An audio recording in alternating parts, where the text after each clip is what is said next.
तो हमारी बहस जारी है और हमने आज खोज खबर को एक्सटेंड कर लिया है क्योंकि हमारे साथ जमात के प्रवक्ता, तबलीगी जमात के प्रवक्ता मुशर्रफ अली खान, जो कि पेशे से एक वकील है, वो मौजूद हैं। इसके अलावा शो में मेरे साथ है मौलाना अंसार रजा, चेयरमैन गरीब नवाज फाउंडेशन के। मेरे साथ हैं अंबर जैदी, पॉलिटिकल एनालिस्ट, और साथ ही साथ decorated doctor Padmashri doctor Mohsin Wali. मौलाना साहब, एक बार फिर आऊंगा आपके पास। आपने अंसार रजा साहब की बात सुनी। अंसार रजा साहब, हदीस की इन्होंने लाइन सुना दी, लेकिन क्या हदीस की उस लाइन के 1% भी अमल जमात ने किया है? जवाब दीजिए। इसमें कुछ नहीं, मुझसे पूछा है आपने? जी, आपसे ही पूछा है। क्या 1% भी हदीस की जो बेसिक स्पिरिट है उसका 1% भी अमल क्या किया है जमात ने? देखिए, उन्होंने जिस एतबार से गुफ्तगू की है मेरी बात कहने के बाद, दीपक जी, मुझे लग रहा है उसके बाद अब कुछ रह नहीं जाता है, ठीक है। और मुझे लगता है कि अब उन्होंने बहुत बड़ी बात कह दी है, कलमा भी पढ़ लिया है उन्होंने, सलात व सलाम भी नबी पाक सल्लल्लाहु अलैहि वसल्लम पर पेश कर दिया है। पलट गए मौलाना, अब हमारी जबान में इससे ज्यादा ताकत नहीं है। पलट गए 1 मिनट में। अभी आप बोल रहे थे क्रिमिनल एक्ट है। एक बात सुनिए पहले, लेकिन गुनाह है अजीम। आपने क्या कहा था? गुनाह है अजीम। पहले ना मौलाना साहब पलट गए। डॉक्टर वली, ना मौलाना साहब पलट गए। मैं भी कह रहा हूं कि इनसे गुनाह हुआ है। पलट गए। कह रहा हूं डॉक्टर वली, आप आइए प्लीज। मैं अब भी कह रहा हूं कि गुनाह हुआ है। अभी तो आप बोल रहे हैं। मैं अब भी कह रहा हूं, ठीक है कि जमात मौलाना अंसार रजा नहीं बोलेंगे। मौलाना अंसार रजा बदल गए। मौलाना अंसार रजा, डॉक्टर वली मैं बोल रहा हूँ। अरे भाई, ऐसे नहीं, देखिए, मुझे बोलने दीजिएगा प्लीज। ऐसे नहीं होता ना जो ये प्रॉफिट ऐसे का भी नहीं होता काम कि आप है, जो चाहें पलट ले उसके बाद। तबलीग डॉक्टर के वली, नाम से जो काम चल रहा है, देश आपको भी याद रखेगा मौलाना अंसार रजा। देश आपको भी याद रखेगा मौलाना अंसार रजा। देश आपको भी याद रखेगा मौलाना अंसार रजा। डॉक्टर वली, वो माफ नहीं किया जा सकता। अभी तो आप बोल रहे थे कितने एहतराम से उन्होंने अपनी बात की है। तबलीग का जो काम गजब है मौलाना साहब, क्या ये पलटते हैं। प्रॉफिट का काम है। अगर आपको कोई सवाल आपका कह दिया, आपने कह दिया मैं मुसलमानों के खिलाफ हूं, बोल दीजिए। गाली देना शुरू कर दूं क्या? ना बिल्कुल गाली गलौज नहीं करिए। मैंने कोई गाली गलौज करी है? मैंने कोई गाली गलौज करी है? देना शुरू कर दूं? नहीं, मैंने कोई गाली गलौज करी है? आपके आप डॉक्टर वली जवाब दीजिए, फिर मैं मुशर्रफ खान के पास जाऊंगा। इनके मरकज से गुनाह अजीम हुआ है। मैं तो कह रहा हूं कि गुनाह हुआ है मरकज से। ठीक है मौलाना साहब, समझ गया मैं। वली साहब, नहीं, ये कोई तबलीग का जो काम है, ये प्रॉफिट का डायरेक्ट काम है। ये उस प्रॉफिट का काम है जिनके ऊपर कूड़ा फेंका जाता था। जब 3 दिन तक कूड़ा नहीं फेंका गया, जो औरत फेंकती थी उसकी खबर ली उन्होंने और उसके घर हाल पूछने गए और पूछा कि तुमने 3 दिन से मेरे ऊपर कूड़ा नहीं फेंका, क्या हुआ? उस औरत को, वो बीमार थी इसलिए वो 3 दिन से कूड़ा नहीं फेंका। उसकी वजह से उसका इलाज का पूरा इंतजाम किया उन्होंने। ये उस प्रॉफिट का काम है जिसने अपने पेट पे पत्थर बांधे, जिसके घर में 3-3 चांद यानी 2 महीने चूल्हा नहीं जला। ये उस प्रॉफिट के अनुयायियों का काम है और इस काम में अगर हम गड़बड़ करेंगे तो खुदा हमारी पकड़ करेगा। मैं मौलाना साद के बयान को भी बिल्कुल डिलीट करता हूं। इस्लामिक और तबलीगी टेनेट्स के खिलाफ है। आज वाला बयान ठीक है, लेकिन जो इससे पहले जो सारा ये झगड़ा हुआ है, ये उस कोरोना की तादाद से कम हुआ है, मौलाना के बयान से ज्यादा हुआ है। उनको माफी मांगनी चाहिए, सामने आना चाहिए। और हम इस्लाम को, दीन को, तबलीग को बदनाम कर रहे हैं, हमको तोबा करनी चाहिए। मौलाना साहब, रनिंग कमेटी बंद करिए। जब अपनी बारी आई तो भाग गए। इंपॉर्टेंट डॉक्टर वली जो कह रहे हैं कहना दीजिए उनको। 1 मिनट रुकिए। डॉक्टर वली ये कह रहे हैं कि सबसे पहली टीचिंग इस्लाम की ह्यूमिलिटी है, सबमिसिवनेस है, छोटा बनना है। हमको छोटा बनना इस्लाम ने सिखाया है, हमको बड़ा बनना नहीं सिखाया। अल्लाह बड़ा है, हम सब छोटे हैं और जो हमसे कहा गया है वो हमको करना है। उसके दाएं करना है ना बाएं करना है। अगर दाएं बाएं करेंगे हम जलील होंगे, जिस तरह से हो रहे हैं। हमसे गलती हुई है। Everybody has to repent, everybody has to say तौबा। मुशर्रफ खान साहब तो बोल रहे हैं साजिश है। मुशर्रफ खान बोल रहे हैं साजिश है। अगर किसी ने कुछ किया है तो, अगर ऐसा हुआ है तो हम तो रोज माफी मांगते हैं अल्लाह से। तो बन गई, फिर नानुकुर करते हुए बोलने लगे मैंने तो माफी मांग ली। मुशर्रफ खान साहब, मुझे ये बताइए, मुझे ये बताइए मुशर्रफ खान साहब, नहीं किया है पूछ रहा हूं, इसलिए ये तकलीफ हुई है लोगों को। इस्लाम तकलीफ पहुंचाने वाला मजहब नहीं है, पूरी दुनिया मानती है। तकलीफ मुसलमान पहुंचा रहे हैं, हम सबसे बुरे डॉक्टर हैं। वली प्लीज, इस्लाम डॉक्टर वली अच्छा है, प्लीज, intact अंबर में है। 1 मिनट आऊंगा। आज कोई डॉक्टर वली बुरा है, प्लीज, तो वो आपने अपनी बात कह ली। डॉक्टर वली प्लीज, इस्लाह करने की जरूरत है। ठीक है। और प्रोफेट का यही काम था, ठीक है। कि लोगों की इस्लाह की उन्होंने। ठीक है सर। मैं बहुत मुशर्रफ आपको खान दर्द साहब, के साथ मुशर्रफ खान साहब, मुशर्रफ खान साहब, मुझे बताइए कुरान में, हदीस में कहां लिखा है? मुशर्रफ खान साहब, मुझे कहां लिखा है हदीस में, कुरान में? जैसा कि पहले दिन तकरीर कर रहे थे मौलाना साद साहब, जो दुनिया की सबसे बड़ी ऑर्गेनाइजेशन के अमीर हैं, कि मस्जिद ही मरने की सबसे अच्छी जगह है, ये भी उनकी तकरीर में था। अब मुझे बताइए कुरान में, हदीस में कहां लिखा है, प्रॉफिट की कहां टीचिंग है कि अगर देश में महामारी आ जाए, कोरोना आ जाए, तो देश भर में 647 लोगों को संक्रमित बनवाओ, उनको बैठाओ, उनको फैलाओ, उनको घुमाओ? कुरान और हदीस में कहां लिखा है कि कोरोना जैसी महामारी फैलाएं? बता दीजिए वो पन्ना।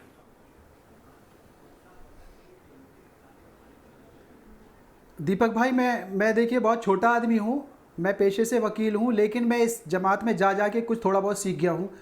मैं एक हदीस पढ़ रहा हूँ, सीखना चाहते हैं, समझना चाहते हैं कि कहाँ लिखा हुआ है, साहब कर देंगे। कहाँ लिखा हुआ है, कहाँ लिखा हुआ है? ना ना, मैं एक छोटी सी हदीस पढ़ रहा हूँ, मुझे तो आती नहीं, एक हदीस पढ़ रहा हूँ, ना ना ना, मुझे इंटरप्रेट करके बताइए। अंसार राज साहब कर देंगे, क्योंकि वो मौलवी हैं, आलिम हैं। सुनिए, सीधे सवाल का जवाब दीजिए कि किस कुरान की हदीस में लिखा है? मैं हिंदी में बता रहा हूँ, कुरान पाक में लिखा है कि आप, हिंदी में बता रहा हूँ, सुनिए आप। कुरान पाक में लिखा है, कुरान पाक में कहां लिखा है कि आप कोरोना फैलाओ? कर दिया, मैं बैठा हूँ यहाँ पर। बताइए। आज बात खत्म नहीं होगी तो कल भी कर सकते हैं। बिल्कुल आप करेंगे। सुनिए तो सही, वाई आर इन सो हरी। आप सुनिए, हाँ सुनिए आप। ऐसा सर, ये तो देवगौड़ा ने सीताराम केसरी के बारे में कहा था, old man in a hurry, I am not in a hurry. हुजूर सल्लल्लाहु अलैहि वसल्लम ने इरशाद फरमाया, जिसका मफहूम है, दुनिया में सबसे बदतर जगह बाजार है, सबसे बुरी जगह बाजार है, और सबसे अच्छी जगह मस्जिद है। दुनिया की मसाजिद अल्लाह के घर हैं दुनिया में, आसमान वालों के लिए ऐसे ही चमकते हैं जैसे दुनिया वालों के लिए चांद और सितारे चमकते हैं। ये मैंने थोड़ा सा सीखा है, बाकी तो मौलवी साहब हैं आपके पास, वो इसकी तस्दीक कहना क्या चाहते हैं कि मुसलमान को मरना हो तो मस्जिद आ जाए, यही कह रहे हैं? देखिए, आप यही कह रहे हैं? जी मैं कुछ बोलूं? नहीं नहीं, आप सुनिए तो सही, आपके पॉइंट पर आ रहा हूँ, आपके पॉइंट पर आ रहा हूँ, आपके पॉइंट पर आ रहा हूँ। मौलाना साद साहब खुद आकर, आपके सवाल पर आ रहा हूँ, मौलाना साद साहब खुद आपके चैनल पर आकर, मीडिया के सामने आकर माफ़ी क्यों नहीं मांग रहे हैं? इसका जवाब ये है, तबलीग की पूरी हिस्ट्री में, और जब से मौलाना साद साहब जमात के अमीर बने हैं या उससे पहले भी, उनका आपने कोई वीडियो किसी न्यूज़ चैनल को नहीं देखा होगा।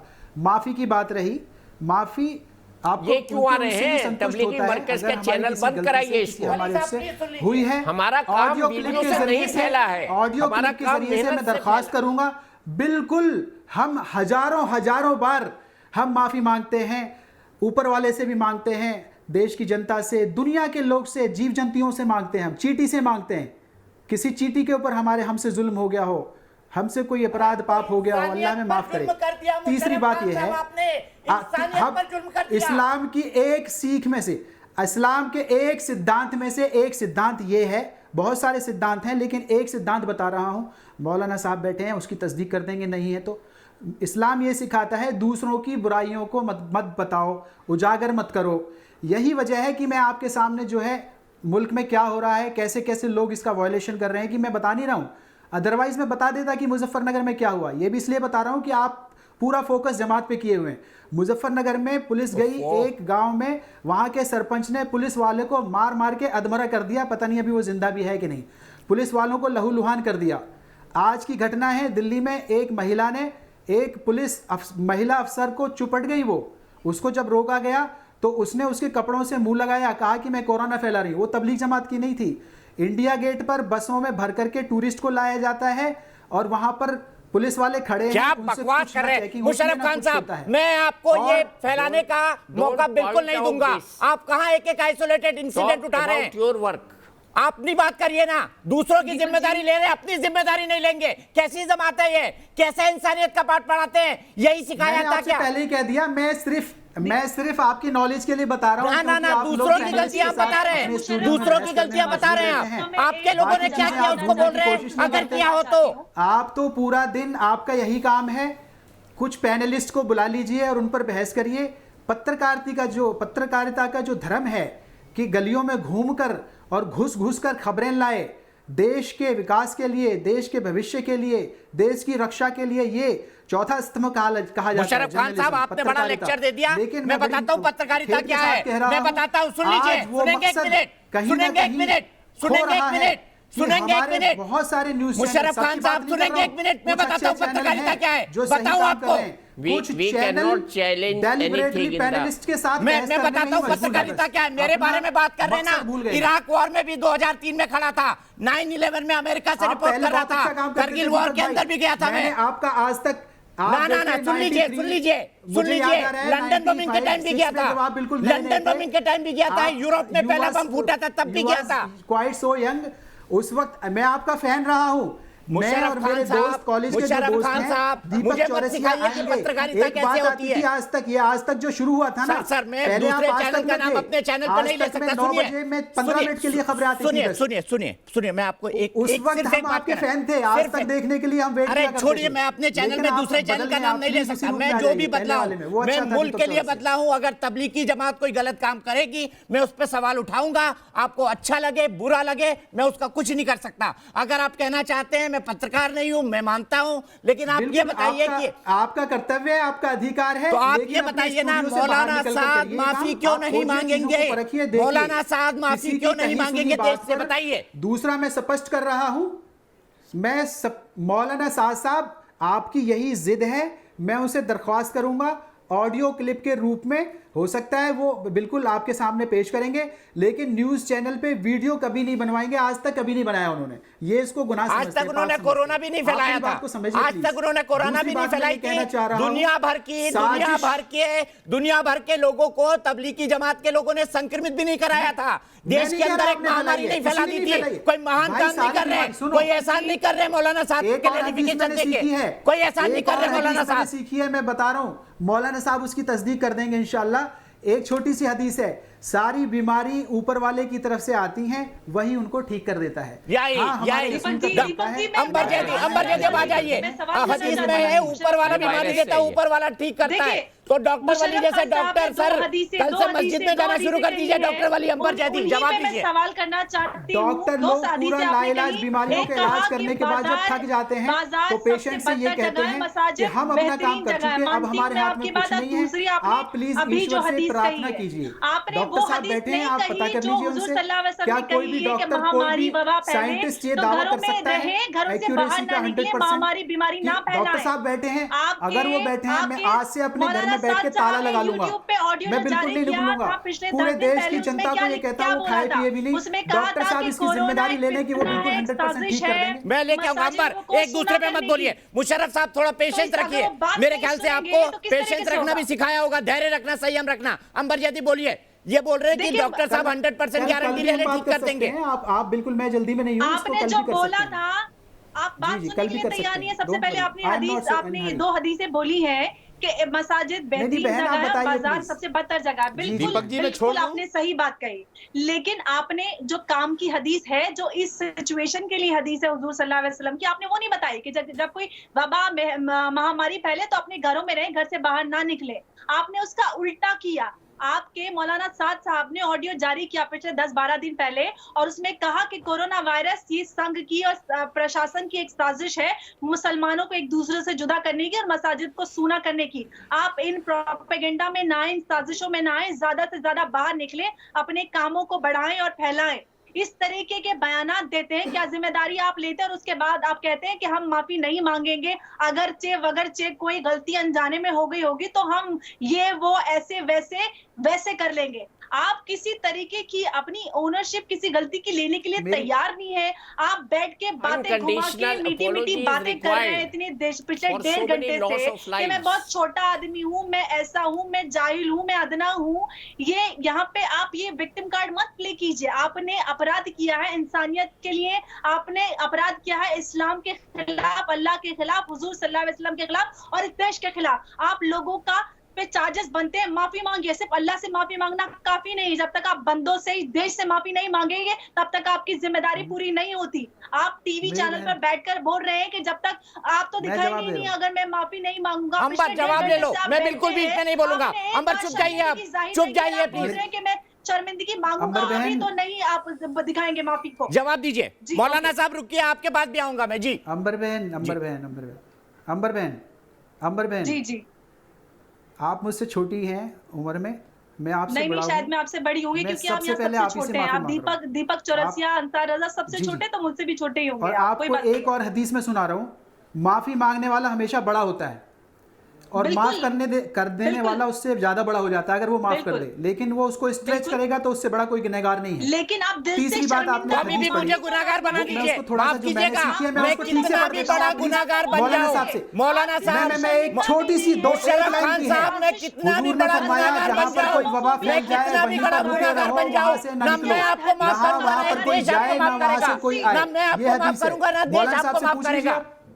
आप हदीस और कुरान की आयतें सुना रहे हैं, मैं आपको कह रहा हूं ना दीपक भाई, ना मैं आपको माफ करूंगा, एक्चुअली आप मजबूर हो, मैं ना आपको माफ करूंगा ना ये देश आपको माफ करेगा। वली जी बोलिए। ठीक है, मैं एजेंडा चला रहा हूं, अगर आपने गलत काम किया है तो मैं आपके खिलाफ एजेंडा चलाऊंगा, मैं चलाऊंगा आपके खिलाफ एजेंडा। आपके जहन में बैठ रही है इंसानियत, कोई भी इंसान ऐसा हो ही नहीं सकता। बहुत अच्छी बात मैंने कही है कि हमको छोटा बन के रहना सिखाती है तबलीग। आप मजबूर हैं उसको हमको जमात का काम जो है सबमिसिव बनना सिखाता है, ह्यूमिलिटी सिखाता है, हाइजीन सिखाता है, सोशल डिस्टेंसिंग रखना सिखाता है, जो प्रधानमंत्री जी ने कहा है, वबा के वक्त घर में रहना सिखाता है। हालांकि हुजूर ने ऊँटों को भी अलग रखने को कहा है, उनको अलग कर दिया जाए, जो ऊँट बीमार है उन ऊँटों से जो सही हैं। ये पहले दिन जब ये पहली बार नोटिस आया था, आपका चाहिए था कि आप अथॉरिटीज को प्रेशराइज करते कि ये हमारे गेस्ट हैं, ये हमने डिसोन कर दिए, अब आप इनको ले जाइए जहां भी जाना है, हम कानून के रखवाले हैं। कानून पे चलना तबलीग की पहली तालीम है, और दीन से पहले जो लॉ ऑफ द लैंड है उसको भी ओबे करना हमारी तालीम है, और हाकिम ने जो कहा है उसको भी ओबे करना हमारी तालीम है। और हमें ह्यूमिलिटी की तालीम सबसे बड़ी है, अच्छे मोरल्स की तालीम सबसे बड़ी है, हमें अखलाक से लोगों को जीतना है। नमाज तो खुदा के लिए है, अखलाक आपस में हमने पेश आना है। ये जो बेसिक टेनेट्स हैं इस्लाम के, वो ज़्यादा ज़रूरी है। और इस वक्त जब मक्का और मदीना में बहुत दर्दनाक हादसे के साथ नमाजें नहीं हो रही हैं, तो ये काम में ये जो पॉइंट आउट किया जा रहा है उसको देखते हुए किया जा रहा है, और हमको इससे बहुत पहले रिलीफ ले लेना चाहिए था। इस गलती के लिए हम माफ़ी मांगते हैं, और इसका आगे जो सोल्यूशन है वो उसके लिए करने के लिए एडमिनिस्ट्रेशन को पूरी इजाज़त देते हैं। तो इसके साथ काम खराब नहीं होगा। अगर हम कॉन्टेस्ट करेंगे, डिफेंड करेंगे, तो काम खराब होगा। ये उस नबी का काम है जिसने कूड़ा गिरवाकर अपने ऊपर उस औरत की खैरख्वाही करने गए हैं कि आज तुमने मेरे ऊपर कूड़ा क्यों नहीं डाला। इस पे रोना आता है जब इस वाक्य को पढ़ा जाता है। मैं उस तरह से कह नहीं पा रहा हूँ, इसलिए ये बहुत महान मुशर्रफ अली खान साहब का इस्लाम का इंटरप्रिटेशन, डॉक्टर वली आपके इंटरप्रिटेशन से अलग है। उनका मानना है कि अल्लाह ही बीमारी देते हैं और अल्लाह ही ठीक करते हैं। मैं सही हूं ना? और यही मौलाना साहब ने कहा था, तो किसी को डॉक्टर के पास जाने की जरूरत ही नहीं है, डॉक्टर के पास जाने की जरूरत नहीं है। क्या सिखा रहे हैं 21वीं सदी में? डॉक्टर साहब, एक डॉक्टर कलाम भी थे, एक डॉक्टर कलाम भी थे, इलाज करना सुन्नत है। एक डॉक्टर कलाम भी थे जिन्होंने देश को एकदम बम दिया। मौलाना साहब आ रहा हूँ, पलटना मत। मौलाना साहब आ रहा हूँ, पलटना मत। मुशर्रफ खान साहब जवाब दीजिए, मुशर्रफ खान जवाब दीजिए। प्रेसिडेंट का प्लेन नहीं हो सकता। बिल्कुल दीपक भाई, डॉक्टर साहब से आप पूछ लीजिए, अगर मैं गलत कह रहा हूं कि अल्लाह बीमारी देता है, ईश्वर बीमारी देता है, भगवान बीमारी देता है, वही उसको ठीक कर देता है। अगर ये बात गलत है तो डॉक्टर साहब कह दें, मैं मान लूंगा और मैं क्षमा मांगूंगा। आज ही माफी मांगूंगा, अभी मांगूंगा मैं, अभी सबसे माफी। भाई अल्लाह अगर सब कुछ कर सकता है, माफ कीजिएगा, मैं बेअदबी नहीं करना चाहता हूँ, और मैं बेअदबी नहीं करना चाहता हूँ। अगर अल्लाह सब कुछ ठीक कर देता है तो सरकार को करने की जरूरत नहीं है ना, सरकार को लॉकडाउन करने की जरूरत नहीं है। मैं कोई बेअदबी नहीं करना चाहता हूँ, लेकिन बता दीजिए मुझे, किताबें हैं, हिंदू माइथोलॉजी है, जो भी है सब उसमें लिखा हुआ है, हिंदू धर्म ग्रंथ है, उसमें लिखा हुआ है। देता है, प्लीज एक मिनट, ईश्वर ही उसको ठीक करता है। डॉक्टर साहब कह दे इस पे कि ये बात गलत है। मुझे बताइए फिर अल्लाह ने डॉक्टर क्यों बनाया, अल्लाह ने वैद्य क्यों बनाया, चरक को सबसे पहला सर्जन क्यों बनाया, अल्लाह ने जो है क्यों लोगों के काम तय किए, मुसलमान क्यों डॉक्टर बनते हैं, डॉक्टर वाली क्यों डॉक्टर बन गए, अल्लाह ने क्यों बाजार बनाया, अगर बाजार गलत चीज है तो मुझे बताइए ना, जवाब दीजिए, जवाब दीजिए। मुशर्रफ साहब ने जो बात कही है, मुशर्रफ खान साहब जवाब दीजिए। मौलाना साहब एक मिनट, इसका आप जवाब मैं बड़े दे देता ज्ञानी हूं हैं मौलाना आपको। साहब, डॉक्टर साहब आपका की मैं ज्ञान हेल्प मुझे कर रहा समझ आ हूं, गया। प्लीज। मुशर्रफ खान साहब जवाब दीजिए, अगर यही सब कुछ है तो अल्लाह ने डॉक्टर क्यों बना दिए अपने पास? इस दीपक भाई आप समझ आ रही है आपको बात, आप लेकिन उसको स्वीकार कर रहे। देखिए इसका मतलब ये नहीं है कि हम इलाज ना कराएं, डॉक्टर के पास ना जाएं, वैद्य के पास ना जाएं। देखो इस्लाम का सबसे पहला जो सिद्धांत है वो है ला इलाहा इल्लल्लाहु मुहम्मदुर रसूलुल्लाह। इस मुहम्मदुर रसूलुल्लाह का मतलब ये है कि अल्लाह के हुक्म जो है उनको अदा करना है हुजूर के तरीके पर। हुजूर बीमार हुए, आप डॉक्टर के पास गए, वैद्यों से दवा ली, हकीम से दवा कराई आपने, खुद आप जब बीमार थे, सख्त बीमार थे, तो आपने जो है गर्म पानी से और पत्ते डलवा कर पेड़ के जो उस वक्त का इलाज था वो किया। आप बीमारी के वक्त में सख्त, आपको तेज़ बुखार था, आपने वो जो भी इलाज बताए गए हकीमों ने बताए वो सबका इस्तेमाल किया। तो ये जो मुहम्मदुर रसूलुल्लाह जुड़ा हुआ है इसके बिना कोई इस्लाम में दाखिल नहीं होता।